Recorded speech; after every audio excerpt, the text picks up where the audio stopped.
যে নারীর গোপন 3টি রোগ হবে সে নারী জান্নাতি হবে। একটু চিন্তা করে দেখেছেন, অনেক সময় আমাদের রোগ হলে, অসুস্থতা হলে আমরা আল্লাহকে অভিযোগ করে বসি। আইয়ুব আলাইহিস সালাম 18 বছর ধরে অসুস্থ ছিলেন, তিনি কখনো আল্লাহকে অভিযোগ করেন নাই, তিনি আল্লাহর জিকির করে গিয়েছেন। কিন্তু অসুস্থতা হচ্ছে আল্লাহ তাআলার বড় একটি নিয়ামত। এই অসুস্থতার মাধ্যমে আল্লাহ তাআলা গুনাহ মাফ করে দেন, এবং যদি গুনাহ না থাকে তার মর্যাদা আল্লাহ তাআলা বৃদ্ধি করে দেন, তার জান্নাতের পথ আল্লাহ তাআলা সহজ করে দেন। হাদিসের ভিতরে এসেছে 3টি রোগ এমন আছে, যদি সর্বদাই রোগের ভিতরে আপনি পড়ে থাকেন তাহলে মনে রাখবেন যে এই রোগের কারণে আপনার গুনাহ মাফ হবে এবং আপনার জান্নাতে যাওয়ার পথ সহজ হয়ে যাবে।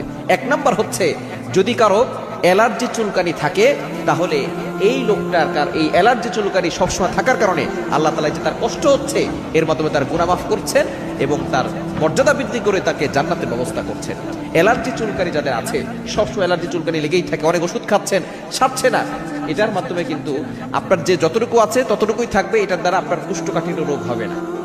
এটা হচ্ছে 1 নাম্বার, হচ্ছে যাদের অ্যালার্জি চুলকানি থাকে। নাম্বার 2, দ্বিতীয় নাম্বার হচ্ছে যাদের সর্দি জ্বর সবসময় লেগেই থাকে, হয়তো সর্দি থাকে অথবা মাঝে মধ্যে জ্বর হয়।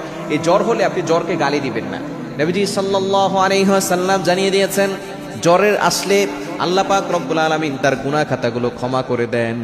যাদের সর্দি আছে, ঠান্ডা আছে, বর্তমান চিকিৎসা বিজ্ঞান বলছে এই সর্দির মাধ্যমে নাক দিয়ে যে শ্লেষাগুলো বের হয়ে যায়, এর মাধ্যমে তার খারাপ ব্যাকটেরিয়াগুলো বের হয়ে যায়। সুবহানাল্লাহ, কেন ইমাজিনের আপনি কল্পনা করতে পারছেন?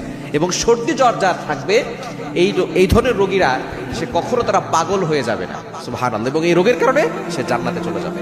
এবং 3 নাম্বার হচ্ছে চোখ ওঠা, যাদের বারবার চোখ ওঠে এর দ্বারা তার চোখ কখনো অন্ধ হবে না, এবং এই যে চোখ উঠছে যে তার যে কষ্ট হচ্ছে এর মাধ্যমে আল্লাহ তাআলা তার গুনাহ ক্ষমা করে দিচ্ছেন এবং আল্লাহ পাক রব্বুল আলামিন তার জান্নাতের পথ সহজ করে দিচ্ছেন।